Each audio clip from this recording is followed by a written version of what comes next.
I'm not very familiar with clinical advocacy, so walk me through a little bit. Are there other companies like yours around, and how are they staffed? And just tell me a little bit more on how you interact with, let's say, my primary physician, and I'm Ruth, and how's my primary physician going to react to your testing and your second opinion? Sure. Well, so the two questions, Madam. So first, about other businesses that are doing this. We've been doing this for 20 years. In the United States, it's kind of an emerging market. We've been doing it outside the U.S. We cover more than 4 million people in Canada today. So the U.S. has been sort of the latest adopter for some reason, but it's been over the last 5 years that we've started to see this growth. There's very few companies in this business right now. It's hard. And part of the reason is because of the issues that you just raised. There must always be a profound respect for the doctor-patient relationship. And the normal approach to healthcare taken throughout this country and many others is to try to get in between the doctor and their patient. I was moved by the testimony before me talking about worries of some third party being in the exam room. You have to have a supportive interaction with respect with the treating doctors in order for these kinds of programs to work, and it's what we do extremely well.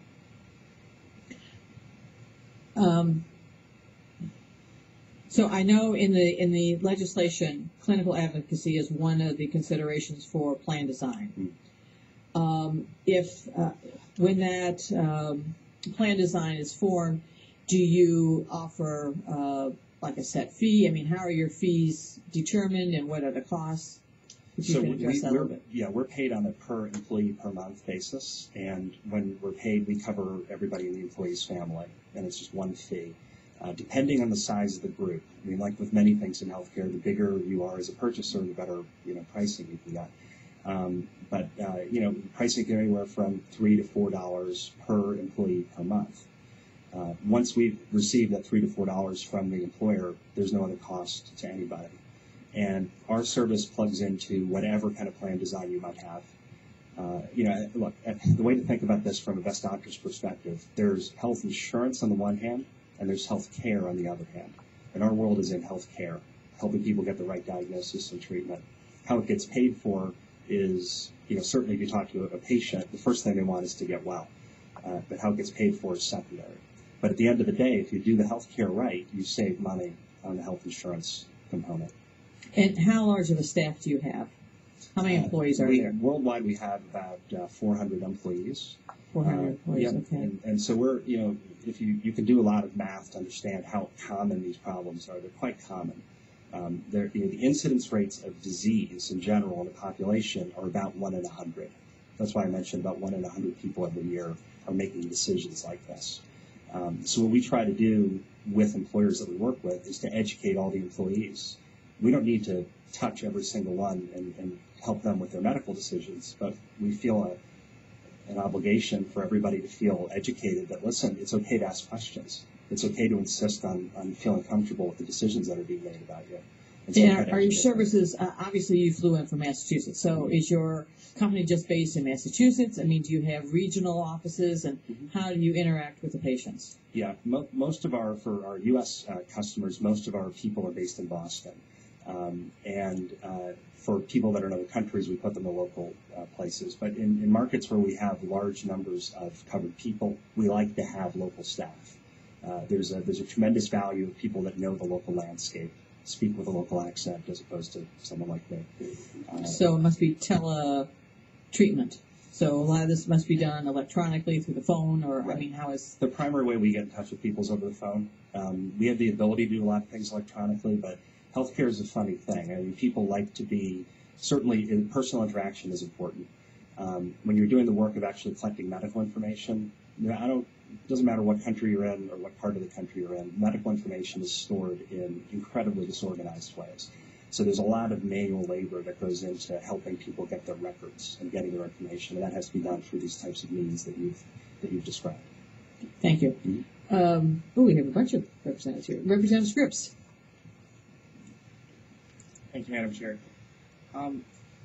You mentioned a couple of your clients that you work with, and it seems, at least at first take, that they range in size fairly considerably. What is sort of the smallest client that you have, and what is the biggest client that you have? It's a good question. Smallest, I know that we work with groups where, look, we even have a program where in other countries where we sell to individuals. In the United States, the smallest groups we have are, 100 employees or so. The larger ones are like the Northrop Grumman's of the world that have, these are companies with hundreds of thousands of covered people. Speaking just as a business person, it's easier to serve a large group because the implementation costs are then spread across a large population. Again, it's the same issue of efficiency. The bigger you are, the more deficiencies there are in terms of your ability to pay for things. So we like the bigger groups, but we serve smaller ones as well.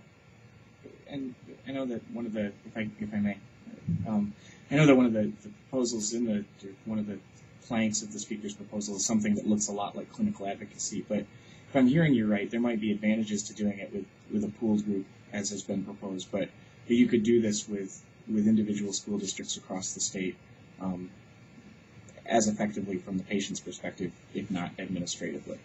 Yeah, look, as long as we can get to the people, without speaking to the legislation, because I'm from out of town, as long as we can get to the people who are sick, then we can do our work.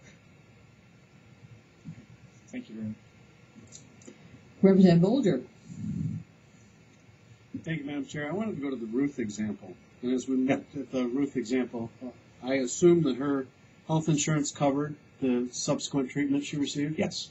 So the problem here was that, would you argue that was an insurance coverage issue, or is that a doctor issue? Meaning, did her policy matter with her situation?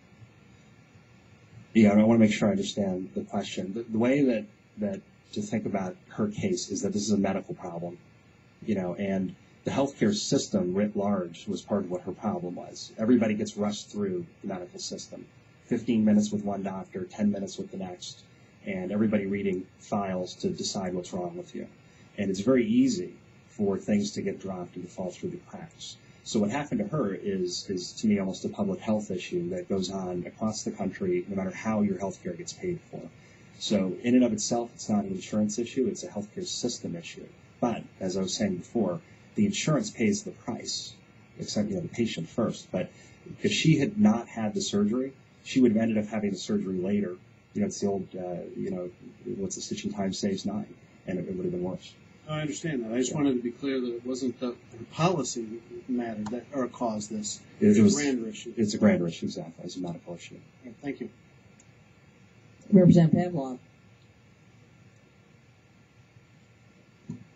And not trying to put you out of work, but wouldn't it be more beneficial to invest in the system that is letting patients down rather than investing in another process along the way to check that out? Yes.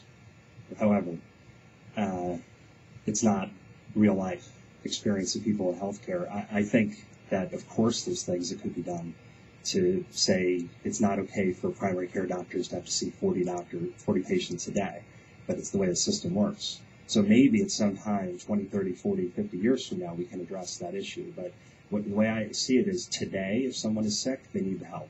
And the system is not going to change today. They need an advocate to help them. So, yeah, sure, I would love to not have to do what we do, but it's reality. This question may be a little bit offline, but we've had no one here from Massachusetts yet, so I'm going to use this opportunity to ask you, since they are in the implementation process of a system somewhat similar to what we're debating in this committee, what's happening there? If you could just make a brief comment. Well, we're still recovering from the Red Sox loss in the division series with the Angels, so I'm a little still teary-eyed. I don't know enough about what you're proposing here to make a comparison, but the fundamental issue they did in Massachusetts, Governor Romney did, was to make health insurance mandatory for everybody to buy and to create a system that would a statewide exchange to allow insurance companies to provide policies that were cheap enough for people to afford who couldn't afford it. They have not addressed the cost issues what a lot of people are complaining about, and we've been talking to them about these types of issues as well, saying we have to get our arms around real and immediate impact by improving the quality of care. Thank you. Mm-hmm.